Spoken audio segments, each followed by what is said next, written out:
ಡಿ.ಕೆ. ಶಿವಕುಮಾರ್ ಅವರು ಹಾಗೂ ಅಮಿತ್ ಶಾ ಅವರು ಒಂದೇ ವೇದಿಕೆಯಲ್ಲಿ ಕಾಣಿಸ್ಕೊಂಡಂಥ ವಿಚಾರಕ್ಕೆ ಸಂಬಂಧಪಟ್ಟಂತೆ ವಿಜಯೇಂದ್ರ ಅವರು ಮಾತಾಡಿದ್ದಾರೆ.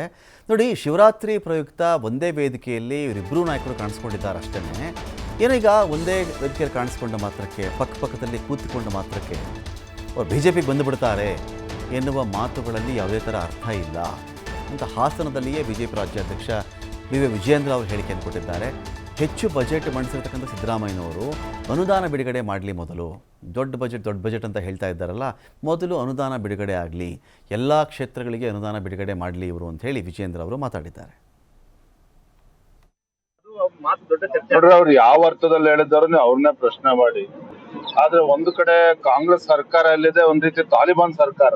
ಹಿಂದುತ್ವಕ್ಕೂ ಕೂಡ ಇಲ್ಲಿ ಗೌರವ ಇಲ್ಲ, ಹಿಂದೂಗಳಿಗೂ ಕೂಡ ಗೌರವ ಇಲ್ಲ, ಆ ರೀತಿ ಒಂದು ಪರಿಸ್ಥಿತಿ ನಿರ್ಮಾಣ ಆಗಿದೆ. ಅಂತದ್ರಲ್ಲಿ ಇವತ್ತು ನೋಡಿದ್ರಿ ಯಾವ ರೀತಿ ಅಲ್ಲಿ ಪ್ರಯಾಗ್ರಾಜ್ ಅಲ್ಲಿ ಕುಂಭಮೇಳಕ್ಕೂ ಕೂಡ ಅದಕ್ಕೂ ಕೂಡ ತಕರಾರು ಎತ್ತಿರ್ತಕ್ಕಂಥವ್ರು ಕೂಡ ಕಾಂಗ್ರೆಸ್ ಪಕ್ಷದಲ್ಲಿ ಇದ್ದಾರೆ.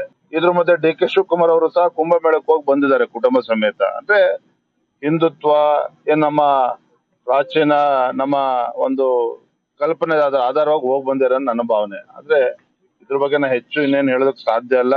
ಡಿ.ಕೆ. ಶಿವಕುಮಾರ್ ಯಾವ ಅರ್ಥದಲ್ಲಿ ಹೇಳಿದ್ರೆ ಅವ್ರನ್ನೇ ಪ್ರಶ್ನೆ ಮಾಡಿ. ಆದ್ರೆ ಭಾರತೀಯ ಜನತಾ ಪಾರ್ಟಿಗೂ ಆ ಬೆಳವಣಿಗೆ ಯಾವುದೇ ಒಂದು ಸಂಬಂಧ ಇಲ್ಲ.